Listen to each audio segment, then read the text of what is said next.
Hello friends, welcome to M range of classes. ये मेरा दूसरा वीडियो लेक्चर है। इस लेक्चर पे हम फिजिक्स के इंपॉर्टेंट 30 क्वेश्चन के ऊपर हम डिस्कस करेंगे। तो मेरा जो पहला लेक्चर था वो वोकाबुलरी के ऊपर था, जहाँ पर मैंने 20 वर्ड को आप कैसे निमोनिक्स के द्वारा आप बड़ी ही आसानी से कैसे आप याद रख सकती हैं, तो उसका एक मैंने ट्रिक आपको बताया था। तो जिन्होंने उस लेक्चर को अभी भी नहीं देखा है, तो मैं उनको रिक्वेस्ट करूंगा कि आप पहले उस लेक्चर को देखिए, फिर यहाँ पर आइए। तो आइए लेक्चर स्टार्ट करते हैं। तो पहला क्वेश्चन है कि in photo electric emission the energy of the emitted electron is same as that of incident photon and B C D कुछ है। तो हमको पता होना चाहिए कि फोटो इलेक्ट्रिक एमिशन होता है क्या है। तो देखिए, फोटो इलेक्ट्रिक एमिशन यही है कि जब कुछ विजिबल लाइट या इंसिडेंट लाइट जब कोई धातव पृष्ठ पर गिरती है ना, तो आउटपुट के रूप में इलेक्ट्रॉन एमिट होता है। आप इस पिक्चर को देख लीजिए तो क्लैरिटी हो जाएगा। देखिए, यहाँ पर इंसिडेंट फोटोन आ रही है, मटेरियल पर गिर रही है और इलेक्ट्रॉन इजेक्ट हो रही है। तो यही है फोटोइलेक्ट्रिक एमिशन, इसमें ज़्यादा कुछ नहीं है। तो हमको दो बातें मालूम होनी चाहिए कि जो इलेक्ट्रॉन एमिट हो रहा है ना, उनका जो एनर्जी है वो फोटोन की एनर्जी की बराबरी होगा, उससे कम या ज़्यादा नहीं होगा ना। तो ये बात ही क्वेश्चन पर हमारे जो एग्जाम आती है तो यही कॉन्सेप्ट पर क्वेश्चन डालती है। तो देखिए, same as that of incident photon, बिल्कुल ठीक है। तो जो इलेक्ट्रॉन एमिट हो रहा है तो उसका जो एनर्जी होगा वो फोटोन की बराबरी होगा। Next question, angular momentum is equal to, कोणीय गति किसके समान है। तो ये तो हमने 9-10 की जो फिजिक्स की किताब हमने पढ़ी हुई है बचपन में।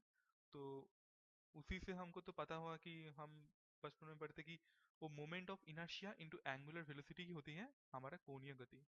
तो जो हिंदी मीडियम से है उसके लिए है मोमेंट ऑफ इनर्शिया को कहते हैं निष्क्रियता की पल, एंड एंगुलर वेलोसिटी होती है कि कोनेदार गति। तो निष्क्रियता की पल इनटू हमारा कोनेदार गति इक्वल टू कोणीय गति।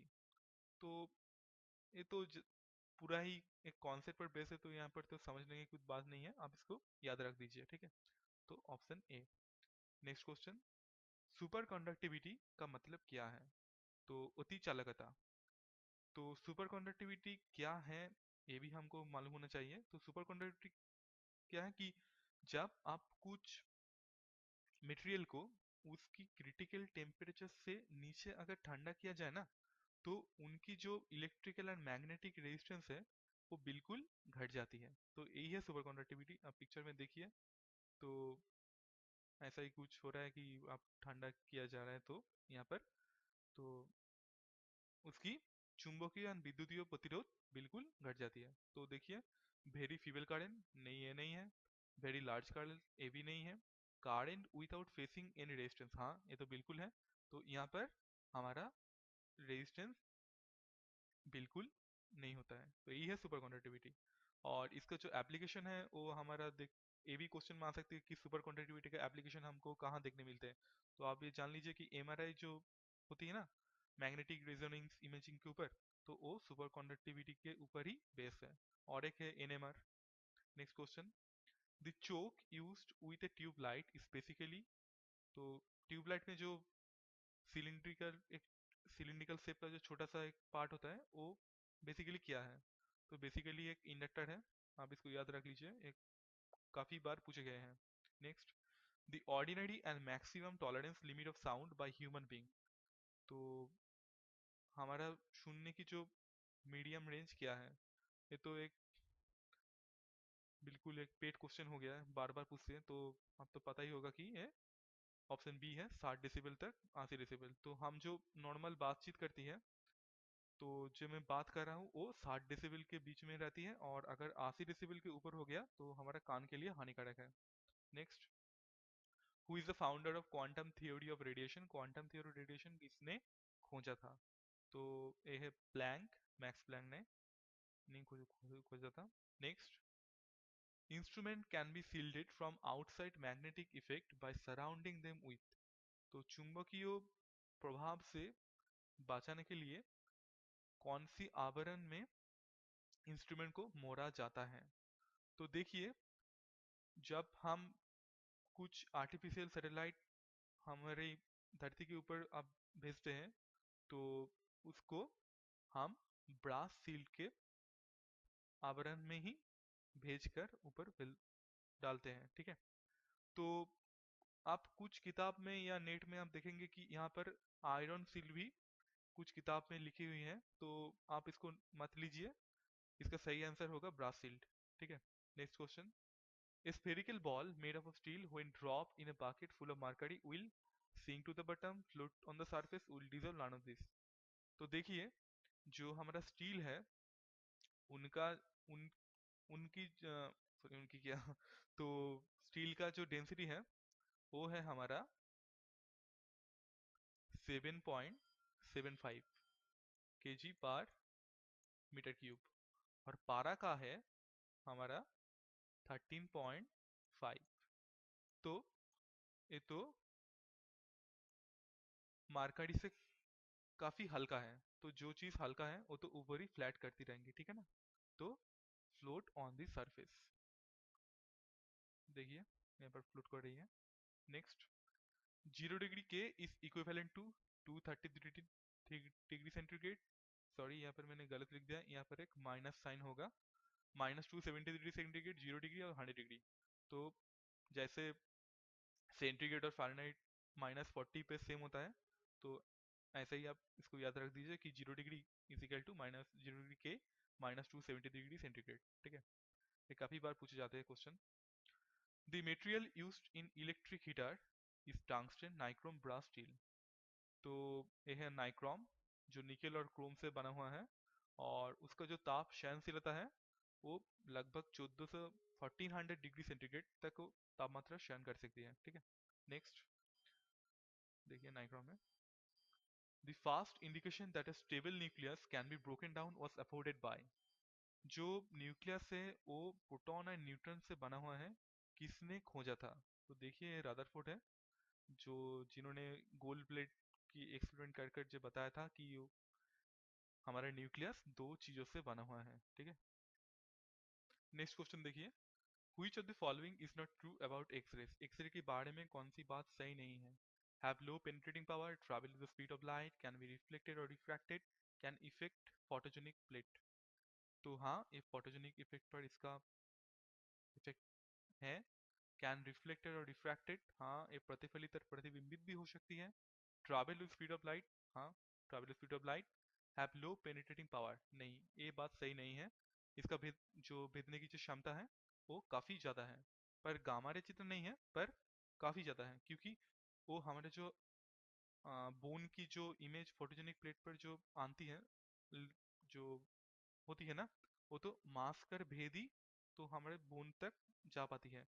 तो जो रे मास को भेज सकती है उसका तो इज हाई पेनिट्रेटिंग पावर, ठीक है। Next. The reverse effect of X ray emission is. X ray emission का उल्टा क्या है? तो Raman effect, Compton, Zeeman, photolytic. तो देखिए ये है फोटोलिटिक इफेक्ट। क्यों फोटोलिटिक इफेक्ट?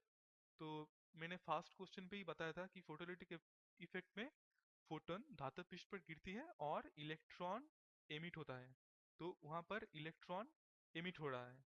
और एक्सरे में क्या हो रहा है? एक्सरे में इलेक्ट्रॉन को धातु पृष्ठ पर ठुकराया जा रहा है, और वहां से एक्सरे बाहर हो रहा है।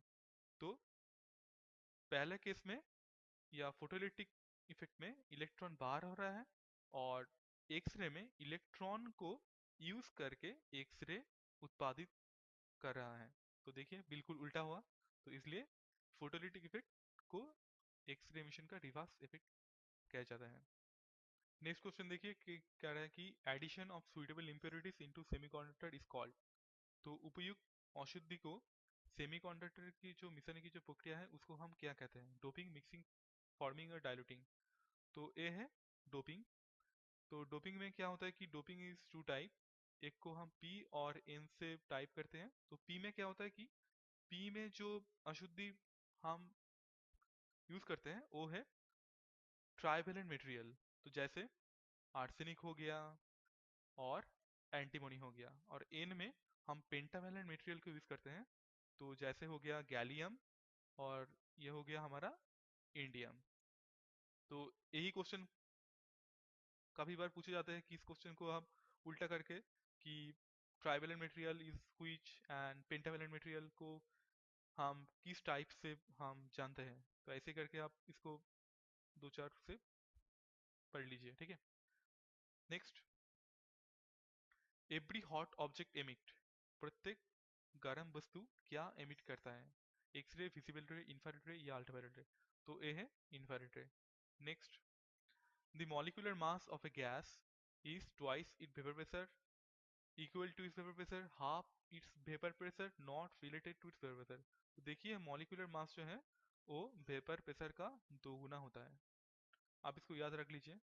नेक्स्ट क्वेश्चन कह रहा है कि a fuse wire is characterized by, एक फ्यूज वायर को आप कैसे कैरेक्टराइज कर सकती हैं? तो देखिए एक फ्यूज वायर को जो हमारा जो प्रॉपर्टी है वो होगा high resistance and low melting point. उसका प्रतिरोध काफी ऊंचा होगा और मेल्टिंग पॉइंट काफी कम होगा, ठीक है।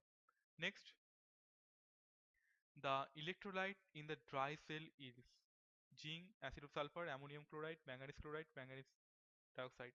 तो ये है manganese chloride. Next, the electrolyte in a car battery is hydrochloric acid, sorry, sulfuric acid, nitric acid और distilled water। तो ये तो distilled water कोई तो बात ही नहीं हुआ। तो देखिए ये है हमारा सल्फ्यूरिक एसिड और एक्वारेजिया। सल्फ्यूरिक एसिड से काफी सारे क्वेश्चन काफी बार पूछे जा जाते हैं डिफरेंट टाइप के ऊपर, ठीक है। तो next question, permanent magnet can be made from cobalt, aluminium, zinc, lead. तो आपको पता ही होगा कि परमानेंट मैग्नेट हमारा कोबाल्ट से बना हुआ जाता है। Next, matter waves are transverse wave, longitudinal wave, de Broglie wave और इलेक्ट्रोमैग्नेटिक वेव। तो ये जो है हमारा डी ब्रोजाइल वेव कहलाता है। तो जो एक साइंटिस्ट के नाम पर ऊपर रखा हुआ है, जो जिनका नाम है लुइस डी ब्रोजाइल। तो एक फ्रेंच फिजिसिस्ट थे।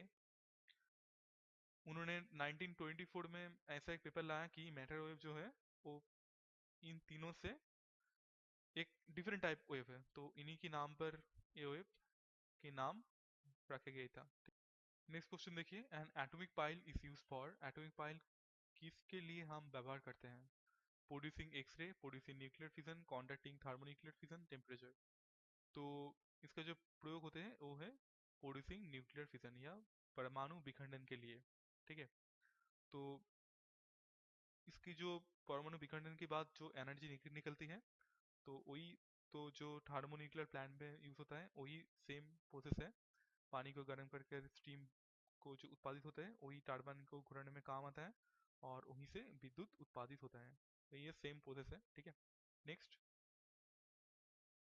देखिए, नेक्स्ट क्वेश्चन देखिए, gas thermometer are more sensitive than the liquid thermometer because gases, gas thermometer liquid thermometer से ज़्यादा संवेदनशील होती है, क्यों? तो इसका कारण है इसका जो विशिष्ट ताप या स्पेसिफिक हीट है वो लिक्विड थर्मोमीटर से कम होता है, इसलिए उसका संवेदनशीलता भी ज़्यादा है, ठीक है।